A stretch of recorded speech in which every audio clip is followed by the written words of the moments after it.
أعوذ بالله من الشيطان الرجيم بسم الله الرحمن الرحيم وبه نستعين صلى الله على سيدنا محمد وعلى آله الطيبين الطاهرين اللهم صل على محمد وآل محمد وأجل فرجهم.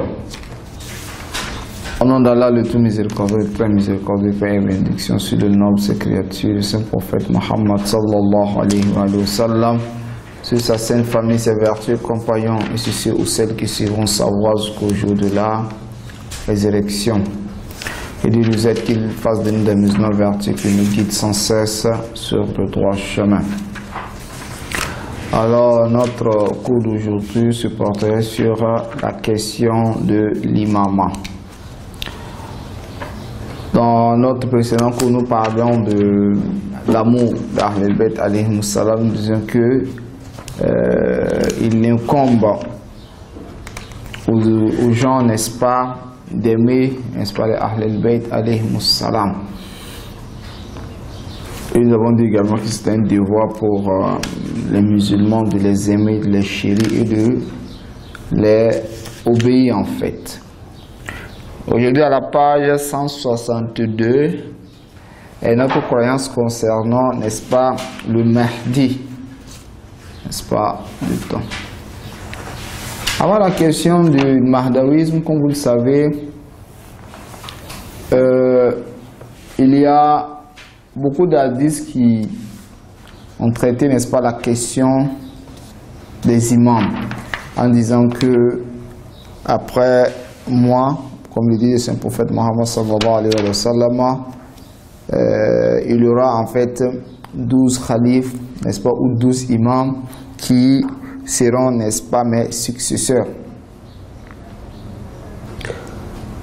Il a dans d'autres hadiths également cité le nom de ces personnes et a mis en évidence que le dernier serait celui-là même qui porterait, n'est-ce pas, mon nom, Ismuhu Ismi. Celui-ci a la même connotation, a le même nom, n'est-ce pas, que moi. C'est comme ça que, et dans notre hadith encore, il dit la din mani an ila isne ashara khalifa. Il dit la région demeurerait, n'est-ce pas, protégée sur, elle est gouvernée par, n'est-ce pas, 12 khalifes. Au Messie, elle est dirigée, n'est-ce pas, par 12 khalifes, qui met en évidence, n'est-ce pas, les 12 khalifes d'imam d'Ahlul Bayt alayhimu salam. Alors, ces 12, comme vous le savez, le premier c'est l'imam Ali ibn Abi Talib, celui-là qui est né dans la Kaaba. Il y a le deuxième, imam Hassan ibn Ali, imam Hussein ibn Ali, imam Ali ibn al-Hussein, Zayn al-Abidin, imam Muhammad ibn Ali Bakir al-Ulum, al-imam Jafar ibn Muhammad al-Sadiq, al-imam Musa ibn Jafar al-Kazim, al-imam Ali ibn Musa al-Rida, al-imam Muhammad ibn Ali al-Jawad, al-imam Ali ibn Muhammad al-Hadi, al-imam al-Hassan ibn Ali al-Askari, et imam Muhammad ibn al-Hassan al-Ma'ruf bil al-Mahdi, c'est lui-là même qui porte le nom, n'est-ce pas, d'al-Mahdi. Donc, il est plus que clair dans les différentes sources, que cela soit, n'est-ce pas, les sources sunnites ou chiites, que nous avons en fait 12 imams. Mais la question de 12 imams pose problème dans le monde sunnite, étant donné que ceux-ci cherchent les 12 imams sans gain de cause. Parce qu'on ne sait pas comment est-ce que ceux-ci auront en fait justement le nombre 12. Sur quels critères? Parce que si on se base sur d'autres critères pour choisir, alors soit on aura peut-être 4 khalifes, et le prophète a dit 12, ou bien si on veut regarder, n'est-ce pas, en fonction des dynasties, les Abbassides et les Amawites, qui étaient, n'est-ce pas, les khalifes comme on le prétend, alors le nombre allait dépasser, n'est-ce pas, c'est 12. N'est-ce pas? Alors comment est-ce qu'il faut faire chez eux, avoir un critère ou des éléments de base sur lesquels on pourrait se baser pour déterminer les 12? Alors vraiment cela cause problème.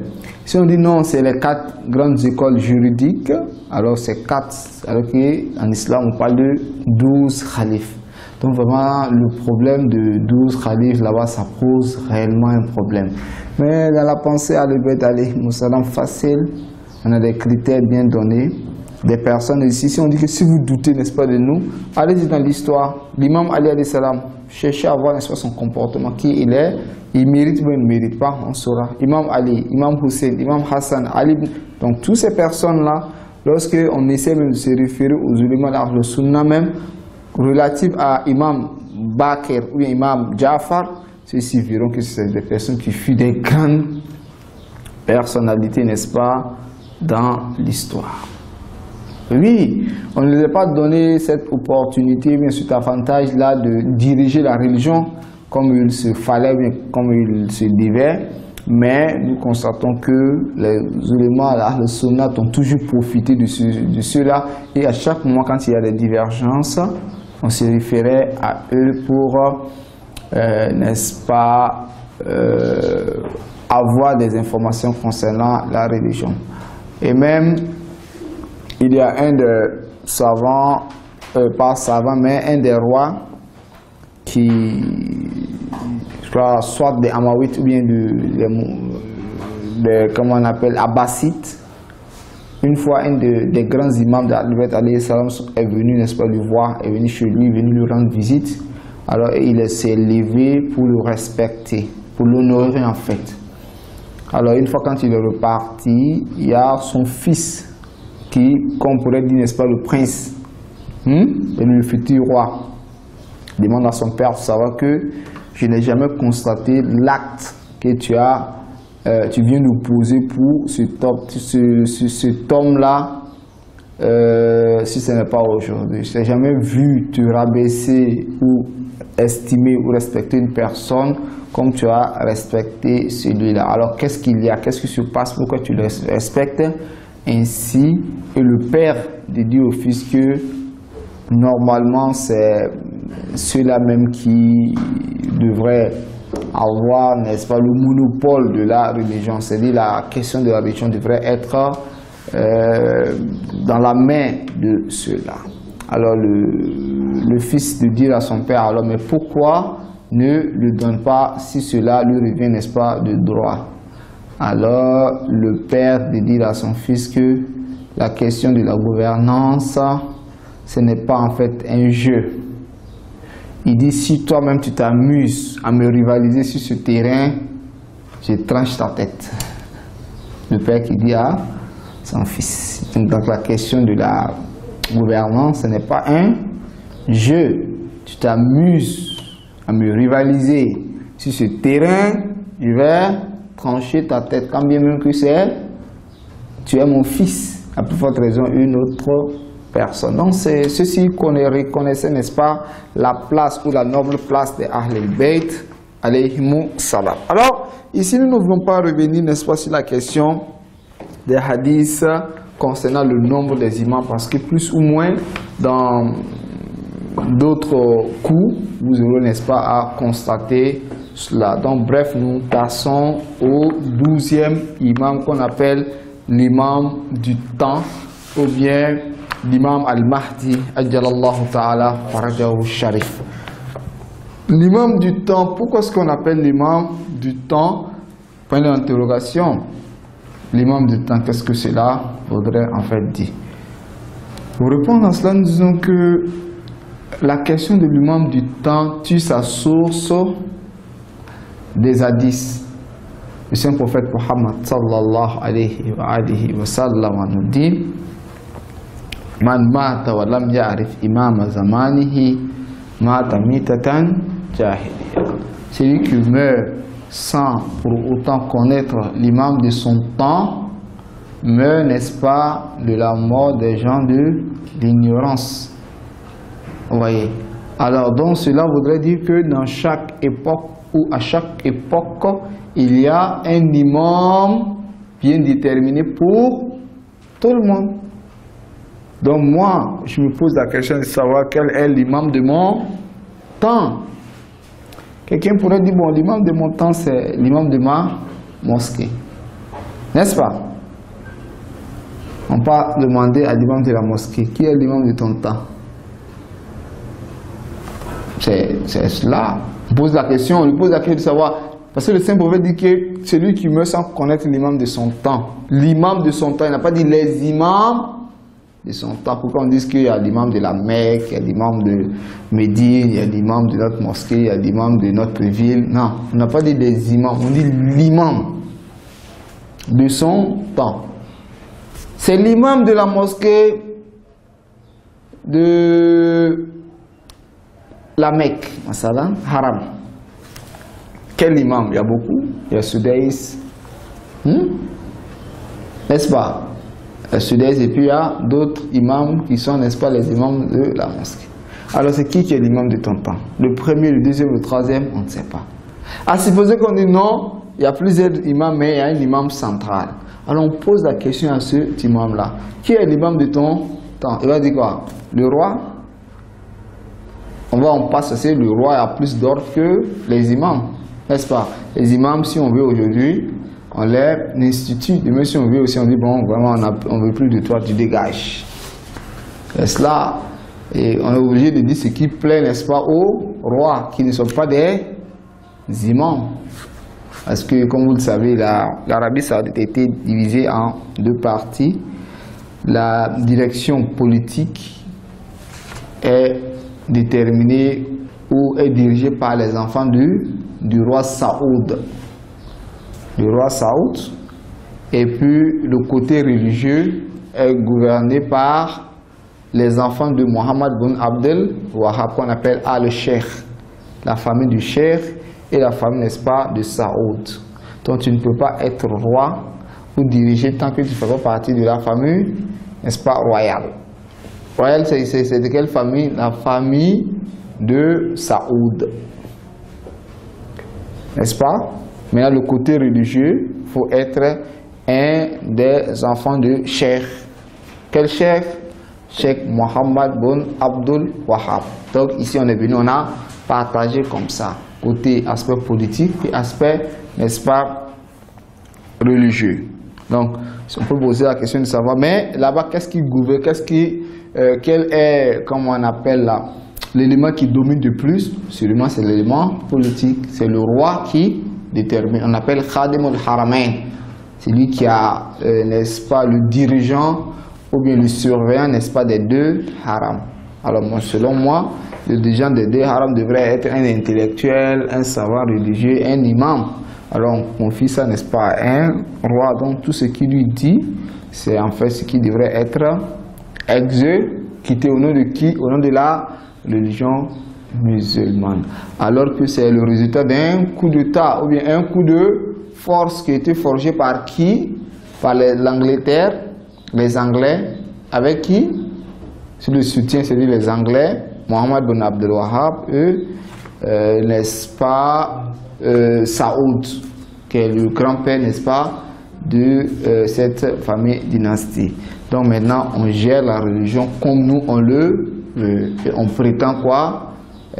Quand le salafisme, c'est dit, voilà, c'est cela. Et puis le terrorisme ou bien le wahhabisme pur et dur ne se trouve pas en Arabie Saoudite. Les Daesh, de l'autre côté, leur objectif c'est de quoi? C'est d'appliquer la religion pure et dure. Alors on prend les informations à partir de où? La base du wahhabisme, où il y a pas du salafisme, c'est où? C'est l'Arabie Saoudite, n'est-ce pas? C'est l'Arabie Saoudite. Et le premier fondateur, c'est Ibn Taymiyyah, qui a été revu et, comme on appelle, réétudié par Mohammed bin Abdul Wahab, n'est-ce pas? Donc la base c'est où? C'est Saoudia, n'est-ce pas? Maintenant, quand on voit en Saoudie l'extrémisme religieux ne se trouve pas là-bas, alors où ça se trouve? C'est tantôt en Afrique, tantôt, n'est-ce pas, dans les pays comme Irak, quelques parties, n'est-ce pas, d'Iran, où se trouve, n'est-ce pas, quelques phases sunnites, Pakistan, Afghanistan, vous voyez? Donc on constate un certain wahhabisme qui est un peu modéré dans des pays qui est dans la source, alors un wahhabisme pur et dur, n'est-ce pas, à l'extérieur. C'est-à-dire, nous, on a des sciences, quand on exporte, c'est pur et dur, mais chez nous-mêmes, ce n'est pas cela? Comment est-ce qu'on peut comprendre? C'est compliqué là. Donc vraiment on se pose la question de savoir qu'est-ce qu'il y a réellement. Donc ça, ce sont les éléments qu'un musulman devrait essayer de chercher, n'est-ce pas, à savoir, pour savoir quelle position, n'est-ce pas, il faut entreprendre. Alors donc l'imam Asr wa Zaman, donc on se pose la question de savoir, c'est l'imam de la Mecque qui est ton imam ou bien c'est, n'est-ce pas, le roi? Alors l'imam lui-même on lui pose la question, qui est ton imam? Soit il dit c'est moi-même, je suis l'imam. Alors on dit qui a fait de toi un imam? Soit il dit que c'est le prophète qui a fait de moi, ou bien c'est Dieu. Là c'est moi on ne dira pas qui est toi ton imam, ou bien c'est cela. Parce que lorsqu'on dit que toi tu es l'imam, moi on me pose la question, qui est l'imam de ton temps? Je dis c'est l'imam de la mosquée. On pose la question à l'imam, on dit celui qui meurt sans pouvoir connaître l'imam de son temps meurt de la mort des gens de l'ignorance. On pose la question à l'imam de la mosquée, qui est l'imam de ton temps? Soit il dit c'est moi-même, ou bien il dit que c'est notre imam. On se dit ça devient, n'est-ce pas, une chaîne de une suite de, comment on appelle, des causes ou bien des effets jusqu'à ce qu'on puisse atteindre, n'est-ce pas, un imam qui est autonome, dont Allah subhanahu wa ta'ala a fait de lui un imam. Donc il n'a pas besoin de dire que mon imam c'est un tel. Vous voyez? Donc on se pose cette question. Donc il est imam du temps, c'est l'imam Zaman, parce que c'est l'imam, c'est lui-même est une des personnes que le Saint Prophète Mohammed a dit qu'à chaque époque viendra une personne qui serait, n'est-ce pas, le gérant ou le responsable de la religion. Alors où est-ce que celui-ci se trouve? On dit il s'est occulté, il s'est caché. Un imam qui est venu, son objectif c'est quoi? C'est diriger les gens. Son objectif c'est orienter, n'est-ce pas, les gens. Mais on dit qu'il n'est pas là. Pose la question, mais un imam devrait être là pour diriger, orienter. Alors nous constatons que celui-ci n'est pas là. Alors,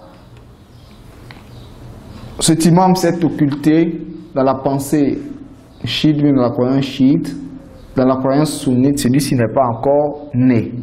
Alors qu'est-ce que je vais par là? C'est pour dire que la question de al-mahdawisme, qu'il y ait à la fin des temps une personne qui viendra, qui va s'en charger de l'orientation des gens, qui va venir déterminer, ou bien qui va venir faire vivre, n'est-ce pas, la justice, la bonté et la bonne marche de la religion et de l'humanité, que ce soit chez les chiites ou chez les sunnites, il n'y a pas de divergence sur la base. Mais oui, s'il y a des divergences, c'est si le comment, ou bien est-ce que celui-ci est né, ou bien s'il n'est pas encore né. Parce qu'il y a plusieurs hadiths, c'est les sunnites, comme c'est les chiites qui dit à la fin des temps viendra une personne qui viendra établir la justice. Et c'est dans l'hadith, il dit même si la fin des temps resterait qu'une seule minute, une seule seconde, Dieu aurait élargi la durée afin qu'une personne puisse apparaître qui va faire, comme on appelle, vivre, qui va faire répandre la justice, n'est-ce pas, sur terre. Donc, chez les sunnites, celui-ci n'est pas encore né. C'est les chiites, bien sûr, il est né de la descendance du saint prophète Mohammed. Sa mère s'appelle Nargis. Il est né en 255. Il est né en 255. Alors, si on veut mémoriser la date de la naissance de celui-ci, on pense à Sourate Baqara, verset 255, qui représente le verset Ayat al-Kursi. Voilà, Ayat al-Kursi, c'est verset 255. Donc, pour pouvoir mémoriser la date de sa naissance, alors on dit, bon, Ayat al-Kursi, c'est 255. Ou bien, bon, on sait la date de la naissance de l'imam et on cherche Ayat al-Kursi dans le Saint-Coran. On dit, l'imam Zaman est né en 255. Ayat al-Kursi se trouve 255. Est-ce qu'il y a un rapport? Il n'y a pas de rapport, ça, moi je n'en sais pas. Puis, ce n'est pas mon objectif, ce n'est pas cela, mais c'est pour pouvoir mémoriser, n'est-ce pas, la question. Donc il est né en 255, sa mère s'appelait Narjis. Son père s'appelait Imam Muhammad Hassan, Imam Hassan al-Askari. Lui-même son nom c'est Muhammad al-Mahdi.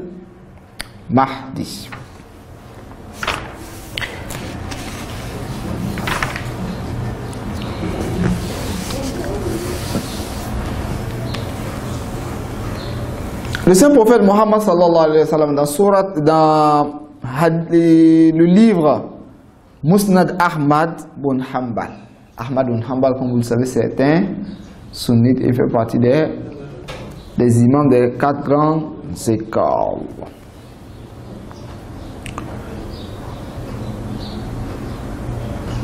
Pour souligner quelque chose concernant Ahmad bin Hanbal, une fois on lui posait la question de savoir qui était le meilleur sahaba après le saint prophète. Il dit c'est Abu Bakr. On dit le second, c'est Omar. Le troisième, Ousmane. On dit mais tu as oublié une personne. Et puis c'est tu, il n'a rien dit. On dit mais et après cela, on dit après cela, tout le monde est au même point de égalité.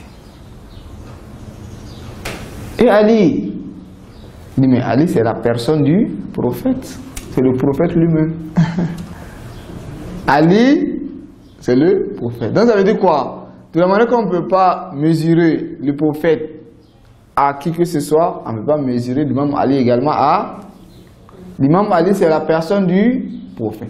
Est-ce qu'il a eu ça, n'est-ce pas, de ça? C'est sa manière seulement de penser qui a résulté cela, ou bien est-ce qu'il a tiré ça du Saint-Coran, bien des hadiths? Effectivement, parce que lorsqu'il y a eu divergence entre les chrétiens et les musulmans, Allah subhanahu wa ta'ala fait descendre un verset qui dit si toute personne qui te dispute, si ce qui t'a été révélé, dis-leur d'appeler les enfants, vous aussi faites autant, que les femmes viennent, que vos femmes viennent, que vous-même venez et que eux-mêmes se présentent.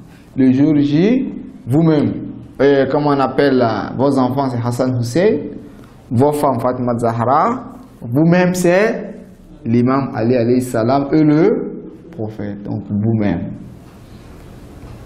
Donc le saint prophète c'est Nafsa. Qui d'autre est venu à part cela? C'est sûr. Donc c'est les personnes qui représentent la religion. Si on se pose la question de savoir, parce que les chiites parlent d'Imam Ali, Imam Hassan, Imam Hussein, mais vous chaque jour c'est Imam Ali, chaque jour c'est Imam Hussein, chaque jour c'est Imam comme Fatima Zahra, mais et les autres Sahaba, pourquoi vous les ignorez? Nous disons bon, le saint prophète Mohammed parlait fait, comme on appelle, lancer un défi, ou bien pour la demande, n'est-ce pas, de malédiction face aux menteurs. Il allait avec qui? Ces 5 là, quand le verset de la purification est descendu, il est venu avec qui? C'est ceux-là. Mais ceux que le saint prophète estime le plus, pourquoi ne voulez-vous pas que nous on les estime? Ça, ce n'est même pas de l'extrémisme. Nous, on n'est pas parentés à ceux-là. Est-ce que nous sommes parentés? On n'est pas parentés à ceux de cette même manière, on n'est pas parentés à qui que ce soit. Mais lorsque le saint prophète Mohammed les aime, il les chérit. Et quand il y a divergence, c'est ceux-là qui l'envoient. Ah, mais vous voulez que nous on fasse quoi? C'est ceux qui nous on est sûr, sans doute, c'est ceux-là. Alors, qu'est-ce qu'on veut? Alors qu'on tape qu'on aime trop ceux-là, on dit non, c'est pas nous, c'est le saint prophète Mohammed sallallahu alayhi wa sallam qui a dit. Donc, ici le saint prophète Musnad Ahmad nous dit la lam yabqa min ad-dunya illa yawmun wahid. Il dit si la vie de ce bas monde restait que un seul jour, la tawwala Allahu zalika al-yawma. Allah subhanahu wa ta'ala aurait allongé la durée de ce jour hatta yakhruja rajulun min wuldihi, afin qu'une personne puisse apparaître. Yakhruj, écoutez bien le terme, hein? Il dit afin qu'une personne puisse sortir. Il n'a pas dit afin qu'une personne puisse naître. Ici, on ne parle pas de... c'est l'action qu'il va mener, qui est le fait de rétablir la justice, à quel moment? Lorsqu'il va sortir. Donc il est occulté, il va, ça n'a pas dit qu'à tatalida, n'a pas dit lorsqu'à ce que naisse. Si vous voulez naître, il a dit autre chose. Il dit jusqu'à ce que sorte. En fait, qu'il sorte. Donc c'est comme quelque chose qui est occulté, qui est caché, qui va sortir. Non pas jusqu'à ce qu'il naisse. Vous voyez? Afin qu'une personne de ma descendance puisse, et celui-ci va remplir, n'est-ce pas, la terre de la justice, après qu'elle serait remplie d'injustice. Et il y a des hadiths qui disent que celui-ci, il est de la famille du saint prophète Mohammed, des enfants d'Imam Ali, des enfants de Fatima Zahra, comme on appelle le 9e, n'est-ce pas, des fils d'Imam Hussein. Celui-ci fait partie des enfants d'Imam Ali ibn Hussein Zayn Abidin. Il est de la descendance, ou bien c'est le fils d'Imam Hassan Askari, c'est le 12e imam. Donc tout ça, ce sont des hadiths concernant l'imam Zaman, qu'on appelle l'imam du temps.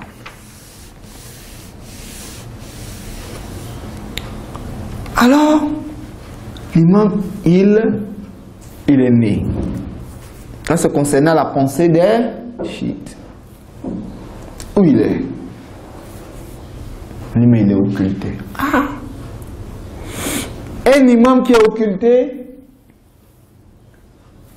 imam qui est occulté. Alors, qu'est-ce que nous faisons de ce imam-là? Un imam qui devrait être là, vivre, n'est-ce pas, avec les gens, aider, n'est-ce pas, les gens, alors celui-ci s'est occulté.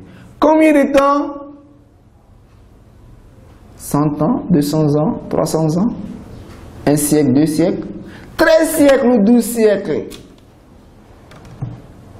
À peu près 12 siècles, l'imam n'est pas là.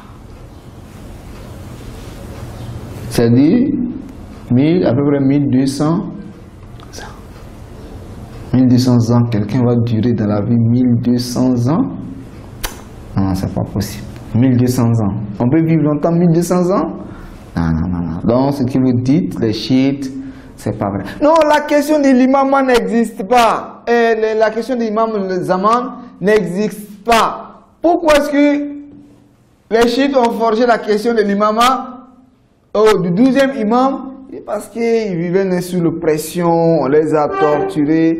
Bon, quand on torture une personne, bon, tu veux quand te consoler souvent, hein? C'est comme un enfant, quand on devrait peut-être lui faire des injections, et puis il pleure. On dit non, calme-toi. On essaie d'inventer des trucs pour le calmer. Hein? Calme-toi. Si ça finit, il va t'acheter de la nourriture, de la viande, ou bien des jeux pour le calmer. Est-ce que le jeu, est-ce que c'est une réalité? Non, ce n'est pas une réalité. Mais comme on est sous pression, alors quand une personne est sous pression, quand tu veux l'apaiser, qu'est-ce que tu dis? Tu lui dis les mots douces. Tu lui dis des mots douces afin que celui-ci puisse, n'est-ce pas, se calmer.